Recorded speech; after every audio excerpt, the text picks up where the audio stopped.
Hi there, I'm Andrea Koppel, and it's time for coffee, the podcast where you get to hear firsthand what the jobs and careers that interest you the most are really like. Hey there, Java junkies. Welcome to another K-Cup mini episode of Time for Coffee. By the way, K-Cups come in 3 sizes, single, double, and triple shots, or roughly 1 minute, 5 minutes, or 10 minutes in length. So if you don't have time to throw back an entire caffeinated career conversation, these K-Cup mini episodes of T4C can give you a quick caffeinated fix, whether you're on the go or you only have a few minutes to binge. So grab your mug and take a chug, because it's time for a caffeinated career double shot K-Cup with my guest, Ronnie Gyani.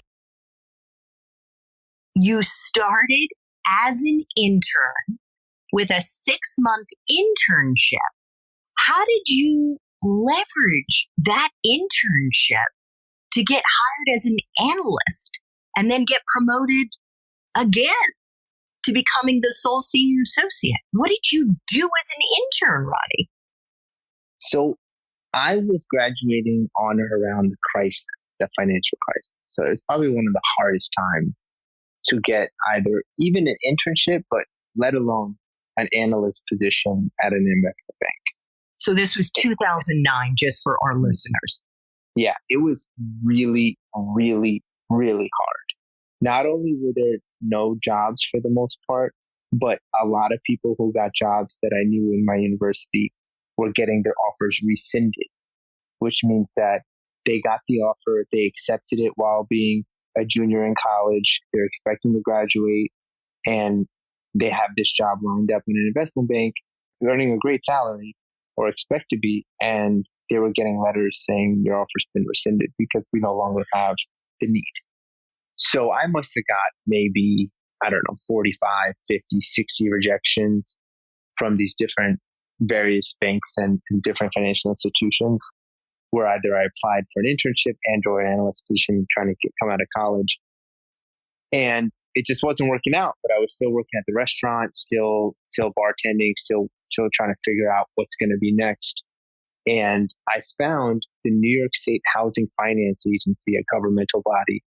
They had a diversity internship program where you literally earn like $20,000 a year, which, I mean, by all standards in finance, it's very low. Not to say it's low. I'm just saying by the standards of a career in finance or starting out in finance is probably, maybe 60 to 80% less than what you would expect.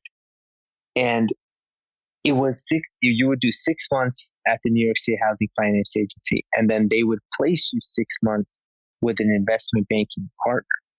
I read that in the fine print, whereas I feel most people just glossed over that opportunity. A, it's a New York State Housing Finance Agency. And then B, you're going to earn, $20,000 in a year, which after taxes, you'll probably end up with, 13 or 14,000. And I said, well, this is not something I'm necessarily excited about, but I see through the silver lining here that I could potentially end up at an investment bank and one of the top investment banks. So I went on LinkedIn. This LinkedIn was super early back then. I tried to figure out who had been in that program so I can make contact, make connections, ask questions, and best prepare. Did that, got in contact with a junior analyst at the Housing Finance Agency who ended up going to, I think, JP Morgan or something. Met him up for lunch because I just harassed him and said, I really need to speak to you and I really need to meet with you. I'll buy you lunch. And I'm working an unpaid internship, working at the bar at night, jumping from the city to Long Island. I mean, it was crazy. And prepared. And after meeting with 8 bankers in a room and 4 New York State officials, some way, somehow, I got into the program. And when I got in, I was like, oh my God, now I have to stay in and I have to make sure that they place me with a good bank. And then I get to keep that job from there on out. So I did 6 months at the HFA, then I was placed at Royal Bank of Canada, RBC Capital Markets, their investment banking division. And from the day I stepped in that door, I would introduce myself personally to anyone I walked past and make sure they all knew my name and make sure if anyone needs help with something that they let me know, because that's what I'm here for. And started garnering relationships and doing whatever it took to show them that I'm here and I'm committed and I'm very much hoping and expecting to get an analyst position coming out of 6 months out of this internship program. And making sure my managers knew, making sure their managers knew, and making sure that I was in tune with what I needed to do to get there. And that's how it all started. And were you working all kinds of crazy hours? So it was pretty long hours, I would say. In the beginning, probably about 12 hours a day or something like that. Sometimes a little more, sometimes a little less. Some work on the weekends. It was not like boiler room style or anything crazy like that, which I know a lot of people out there have those horror stories. Unfortunate. They were pretty balanced. They were pretty fair. And it was actually really good banking, good people to work for, and a great place for me to start learning early on what it's going to take to have this career in investment banking and finance. And I stayed there for 5 to 6 years, working myself up each rank, and learned a lot and made a lot of connections. And believe it or not, when I went to Barings then, and then made future jumps, it was with a banker I worked with at RBC Capital Markets.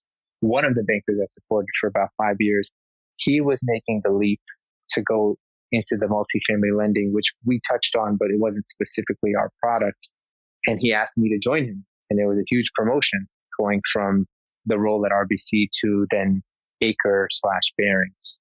And Acre being, that time it was a subsidiary of Ares. And Ares is one of the largest and most reputable and well sought after private equity firms in the world. So it was quite the experience to be able to be even a part of a small company that's a part of that larger company. And then I kind of stayed with him throughout that time as we shifted firms. Thanks for tuning in to this K-Cup mini episode of Time for Coffee. If you want to listen to our entire caffeinated career conversation, please check out the show notes for this episode.